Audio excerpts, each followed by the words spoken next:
どんな感じで現れてくれるんでしょうか。ヨハンナさんでございます。皆さん、大きめの拍手でまた迎えてあげてください。接続しています。Oh, Hi!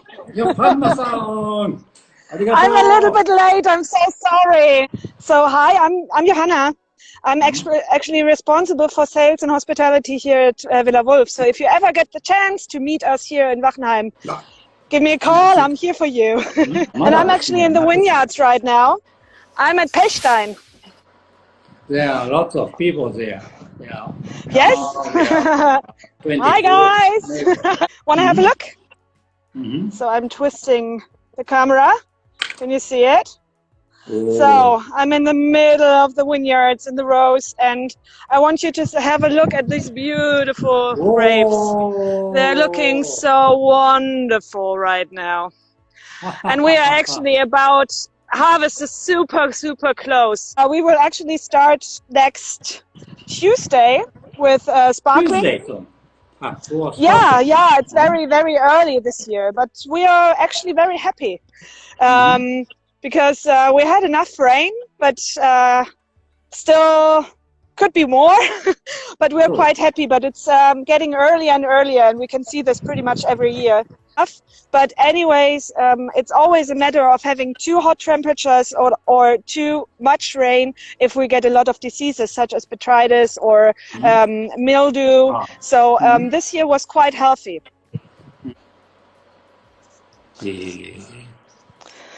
So this is a very beautiful example because this is like the picture perfect grape we really want to have. So it's very light clustered, so you can still move it. And so they will, because if it's in some vintages it's more compact, and the problem is when the ripening gets further and further, then due to it squeezing each other, then we get botrytis in there. So this looks like a very it will stay a very healthy year, and this is very beautiful. The vine is a very intelligent plant, so it always reacts on weather conditions. And for example, if you have a very hot year, such it was in 2018, then the skins of the vines get very thick in order to save itself. And so you can see that the... You have a glass and wine. Yeah. Yes, I'm well prepared. I would start with Pechstein. Yes. I've heard because you it's have all the same vintage, 2013. 13. Great.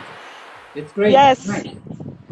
It's an amazing vintage. I'm so glad you choose this one. 2013 was a super cold vintage. The berries are just developed and are very greenish, so like a month before harvest. And you pick a berry and you bite into it, then you have a lot of acidity. It's super sour. So it's unripe, of course. So this means that the acidity is always there from the beginning. And when the ripening sets in, then the acidity goes lower. This thing happens way faster when it's very hot, and it's happened way slower when it's very cold. So 2013 was a very cold vintage. So in the end, when we harvested it, we had a lot of acidity left. And this is the reason why 2013 is a vintage with huge acidity, which was very hard to taste when it was young, but by now it's just beautiful. I'm sorry, I talk too much. Then, first of all, cheers. Symbol. Cheers! Symbol.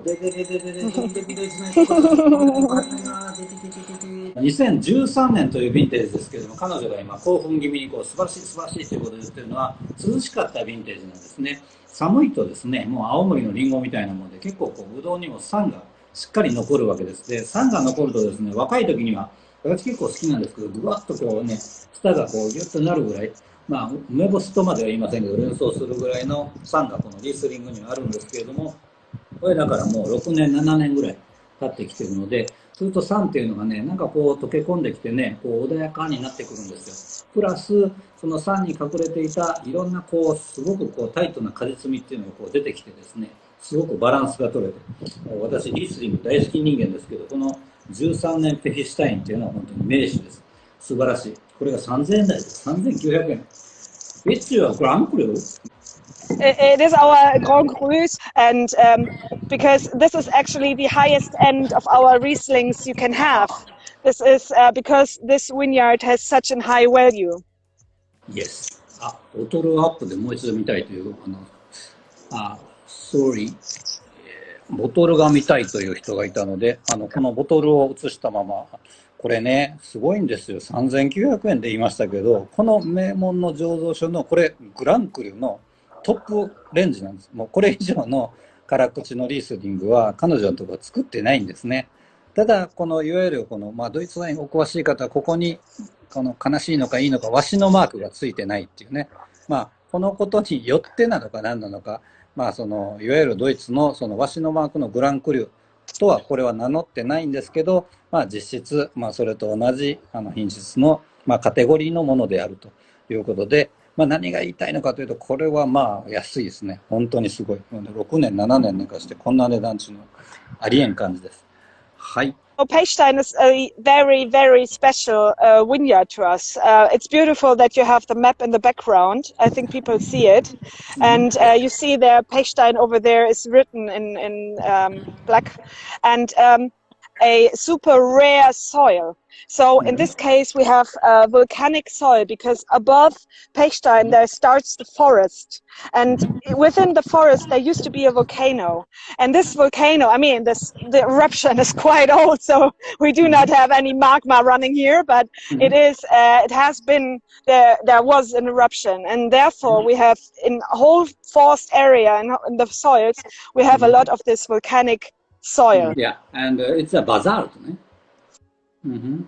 ここは玄武岩土壌、彼女が言っていましたが、So you have it すごい石が over here, over here.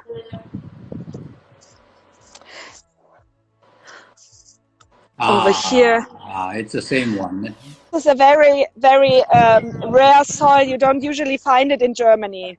We have it in the south of Germany, in Baden. We have another volcanic soil, and in Rheinhessen, but it's very rare. And the thing is about the basalt you find here is that it's a very dense stone, so it's very hard, it's very heavy, and the vine has to root extremely deep in order to get to different water conditions. And due to rooting very deep, then the vine needs to pass a lot of minerals. Let's say pass.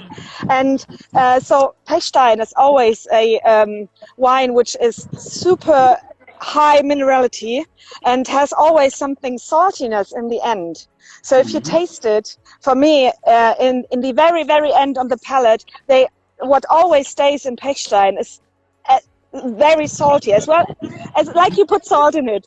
So it's very intense, and this is what makes Pechstein so special, and you can actually realize by tasting it even blind that it must be Pechstein because of the saltiness. 2013 is a vintage with a high acidity, and the thing is, when it's young, it's very hard to taste because the acidity is almost biting. But for us, it was very important to keep the acidity because we want to have wines that are recognizable by vintage. And so in the end, after a couple of years, the acidity is still there, but it's way better integrated in the wine. And for me, in this wine, it's not biting at all, but still makes it super fresh on the palate, even though it's 7-year-old. Especially this vintage, because our Pechstein usually can easily mature up to 15, 20 years. This is no problem at all. And especially those very cool vintages such as 2010 or 2013 can really mature forever. So if you have the chance to buy this wine, either drink it or leave it in the cellar and forget about it, because it will be better and better and better. I promise you.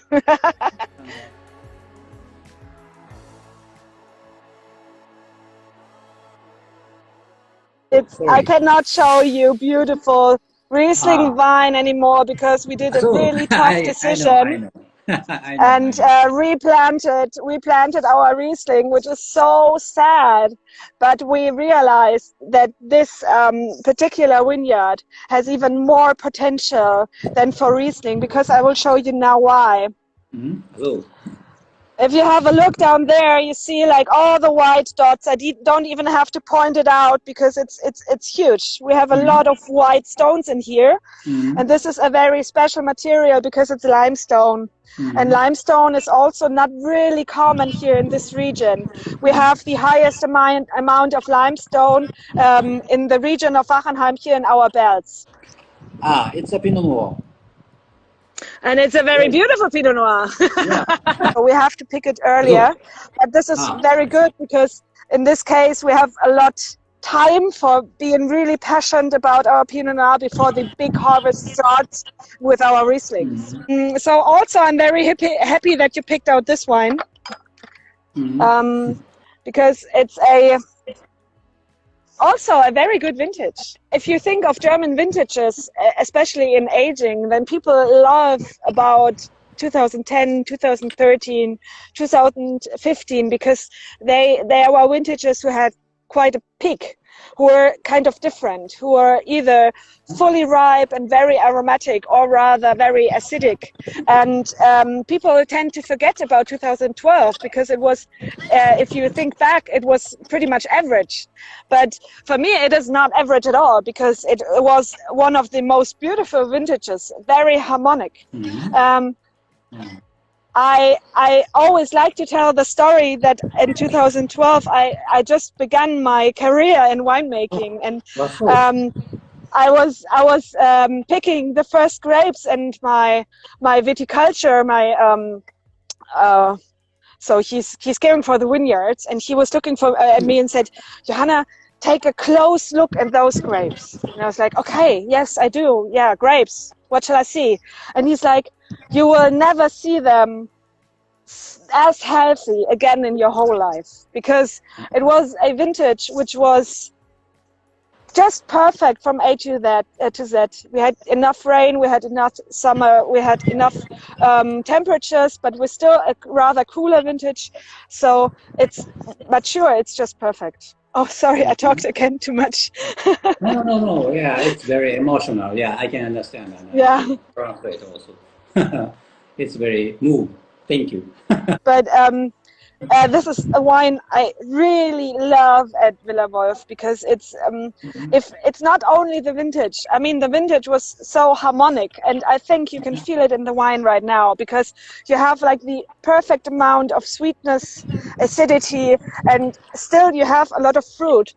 In the end, you can feel a hint of this petrol, which is quite normal if a wine is 8 years old. I mean, come on, it's 8 years, but still it is very fresh on the palate, and it's just showing just a beautiful harmonic impression.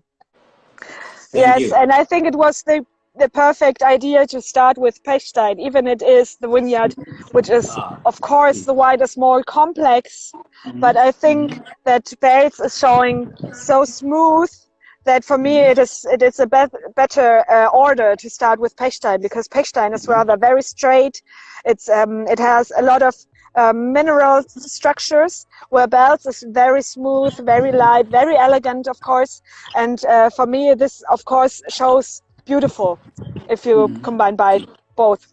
So as I told you, here we have our Pinot Noir, here we have our newly planted Pinot Noirs, but what you can see in the behind is the hard forest, which is very important for us, for our climate. So this weather usually comes from the west, so from France pretty much, and people tend to say here all bad things come from France, even though it's a very harsh comment, but, I think so but too. but the thing is that usually if you see that from this direction there are some really dark clouds, then it's going to be raining, and this forest prevents us here because it helps to avoid a lot of these bigger storms. For example, I used to work in a different wine and Rheinhessen, and they did not have any forest to prevent them. And last year they had like 4 hailstorms, and we didn't have anything. So this helps a lot.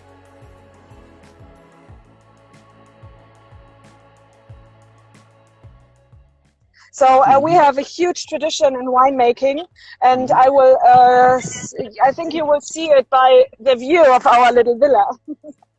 You see, yeah. このファルツというのは本当に長い歴史があるんですね。実はこのワイン街道、アルザスから続くものももう100年以上、世界最古のワイン街道、彼女が今走っているのは、これがまさに世界最古のワイン街道の一部なんですよ。今戻って、皆さんすごいですね。これがビラです。ビラでございますよ。ビラ、ボルフです。皆さんもラブリーいっぱいいただいてありがとうございます。中島さんも見ていただいて僕はとっても嬉しいです。Great! You're there. So I'm entering the garden of the villa. ビラのこれがガーデンですよってカタカナばっかりですけど、お庭ね。邸宅のお庭ですね。私ここ大好きなんです。綺麗ですよ。本当にね、静かでね。So what is to tell about the garden is that you can see up there. So this big one over there. Yes. And this big one I'm just standing underneath. Trees you can usually find in mid of USA. And this was actually the period of time when the villa was built, where it was really something special if you got imported something from the New World. And so people tend to buy a lot of trees they would never see in their whole big size, but it was something very common then that you have it imported from the New World. And this is why in this region, because to that time you could really afford a lot of money with wine, and people bought themselves so beautiful trees and to have their houses made with. The villa was built in 1843. So it is already quite old. We have a really long history. The villa. Someone lives there. Yeah, someone living there. Yes. Some very, very lucky person is living there. Yeah. Who? Yes, this is actually the owner. So there is no Mr. Wolf anymore, unfortunately. But the thing is that it used to be one of the biggest and most known and popular wineries here in this region. And by generation per generation, and didn't work out so well. So in the end, it got sold. So there was a person who had the opportunity to buy it in the mid of the 1990s. And he bought it, but actually he wanted just the estate because the villa is so incredibly beautiful. And the winery came with it. So he actually was looking for somebody who is carrying or managing the winery for him. And this is where Dr. Lozen came in. So I would like to tell you something about the yard itself. So this was always like the mansion. So it's the backside of the villa. So the owners of the winery used to work there. And over here, and these used to be staples. So there were the cows and the horses. They were used for the vineyard workers.